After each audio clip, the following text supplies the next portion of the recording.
विनम्र निवेदन है माननीय धर्मेंद्र जी से कि आपको संबोधित करें। धन्यवाद संजय जी। मित्रों,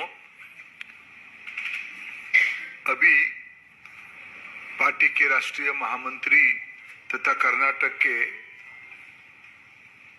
संगठन के लंबे समय से काम करने वाले हमारे आदरणीय प्रभारी अरुण सिंह जी औपचारिक रूप में कर्नाटक की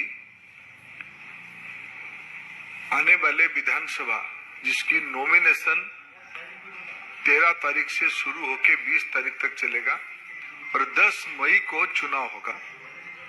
आप लोगों की मन में भी उत्कंठा थी। इस बार पार्टी ने, भारतीय जनता पार्टी एक डेमोक्रेटिक पार्टी होने के नाते विधानसभा स्तर की ऑर्गेनाइजेशनल लीडरशिप, पार्टी की रेस्पॉन्सिबल कार्यकर्ताओं की कंसल्टेशन की प्रक्रिया पूरा किया। इसी महीने, पिछले महीने की 31 को, फिर फर्स्ट और सेकेंड कर्नाटक की सारे 31 जिले में इस प्रक्रिया को पूरा किया गया।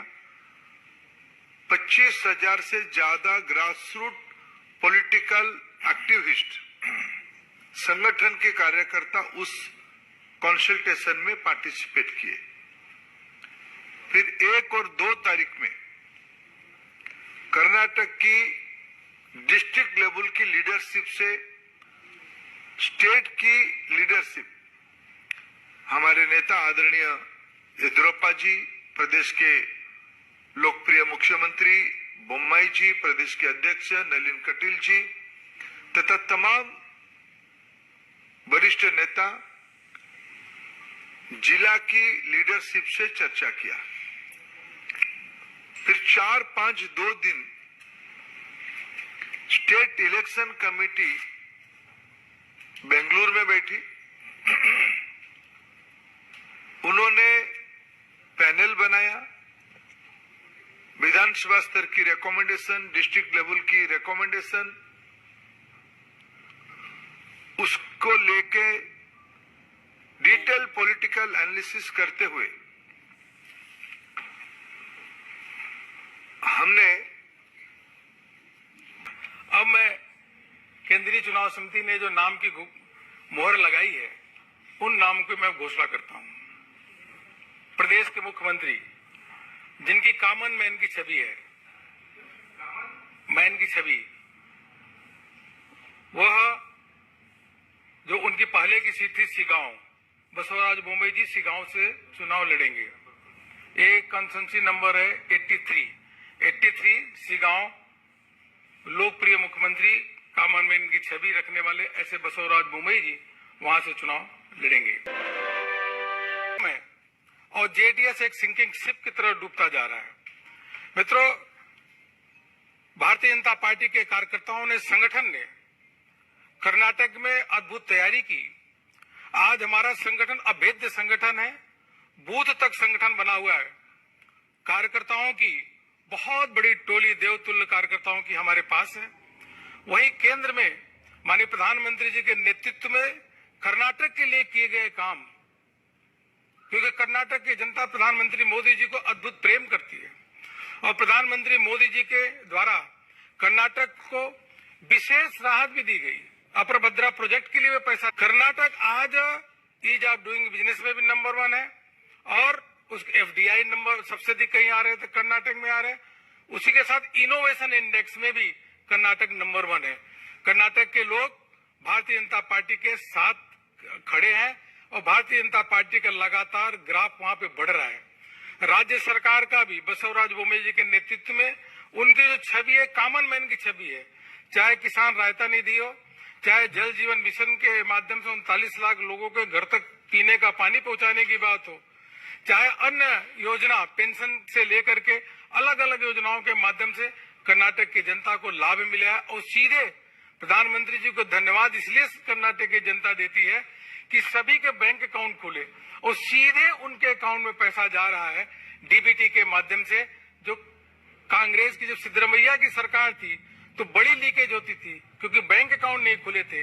आज कर्नाटक में जो भी पैसा केंद्र और राज्य सरकार का जनता के लिए जाता है सीधे उनके अकाउंट में है। इसलिए कर्नाटक में भारतीय जनता पार्टी के जो अभियान हुए, चाहे बूथ विजय अभियान हो, चाहे विजय संकल्प अभियान हो, चाहे उस विजय संकल्प यात्रा हो, अद्भुत सफलता प्राप्त हुई। हम सबको गर्व है कि हमारे राष्ट्रीय अध्यक्ष और जेपी नड्डा जी और गृह मंत्री आदरणीय अमित शाह जी बूथ तक जाकर के उन्होंने दीवार लेखन का काम किया, पत्रक बांटने का काम किया। इसलिए माहौल हमारे पक्ष में है और कांग्रेस का बिल्कुल मुद्दा विहीन पार्टी है। कोई न विजन है, न उनके पास लीडर है।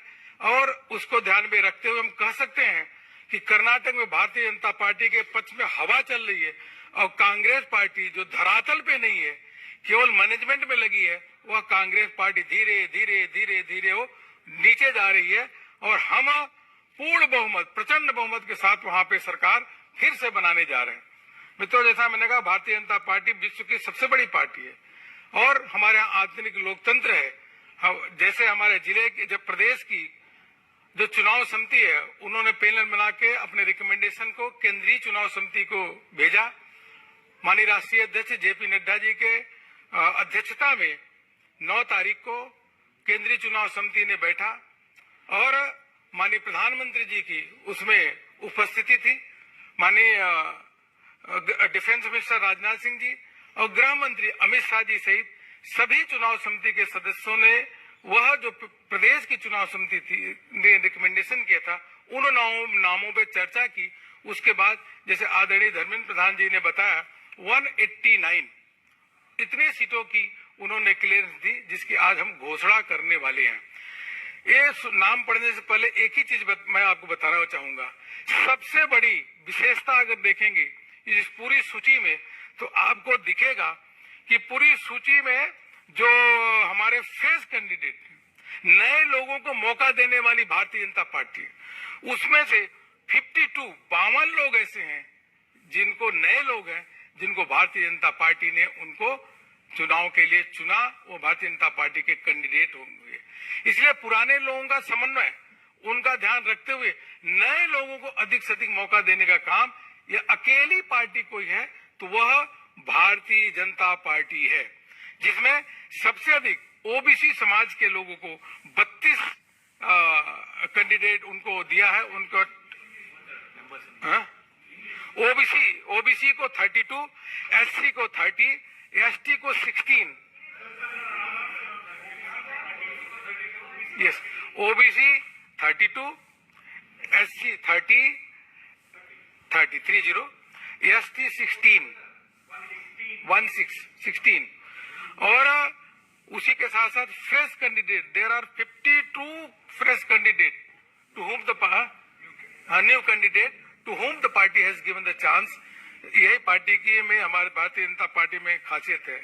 एक चीज और मैं आपको बताना चाहूंगा कि इस पूरी सूची में 9 डॉक्टर हैं। There are 9 doctors in the list. 9 doctor हैं और रिटायर्ड आईएएस ऑफिसर भी हैं, आईपीएस भी हैं।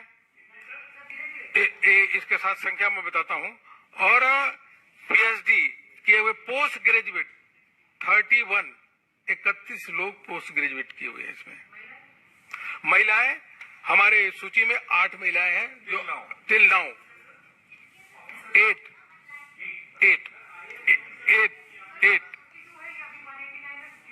Yes out of 189। अब हम प्रोफेशनल लिख लीजिए, फिर मैं नाम शुरू करता हूं। प्रोफेशनल में there are 5 advocates, 9 doctor, then academician 3, retired IAS officer 1, IPS 1, retired police commissioner,